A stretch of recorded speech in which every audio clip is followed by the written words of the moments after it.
बिस्मिल्लाहिर्रहमानिर्रहीम, अस्सलाम वालेकुम। आज हम बात करेंगे कि ऐसे बच्चों के बारे में जिनको बार बार जो है वो टॉन्सिलाइटिस हो जाता है और बहुत ज़्यादा उनके वालिदैन जो है वो परेशान हो जाते हैं, जिसको हम एग्जर्सरबेशन ऑफ क्रॉनिक टॉन्सिलाइटिस भी हम कहते हैं कि बार बार रिपीट होते रहते हैं और वो मुख्तलिफ मेडिसिन जो है उनके कोर्सेज वगैरह करते रहते हैं, लेकिन आखिर में डॉक्टर उनको ये कहते हैं कि जी आप ऑपरेशन इनका करा लें। और कुछ वालिदैन जो है वो तंग आकर जो है ऑपरेशन भी करा लेते हैं, लेकिन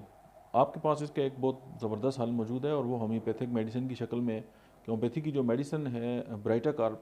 वो जो है वो आप इस्तेमाल करा सकते हैं और उसके साथ अगर आप बेलाडोना दें तो ये दो मेडिसिन जो हैं वो किसी भी किस्म की जो टॉन्सिल्स हैं उस पर काबू पाने के लिए बहुत ज़्यादा शहरत भी रखती हैं और आपके जो नन्हे मुन्ने बच्चे हैं वो ऑपरेशन से भी जो हैं वो बच जाएंगे। और अगर आप डॉक्टर हैं और आपके जो पेशेंट हैं वो नहीं ठीक हो रहे तो आप उसके दरमियान में एज एंटर करंट रेमेडी के तौर पे सल्फ़र या ट्यूबरकुलिनियम जो है उसकी एक आध खुराक दे के जो है ये मेडिसिन इस्तेमाल करा सकते हैं। हमारे क्लिनिक में ऐसे हज़ारों बच्चे हैं जिनको हमने ऑपरेशन से जो है वो अल्लाह के हुक्म से जो है उनकी जान छुड़ाई है, तो आप भी ये कर सकते हैं। Thank you very much.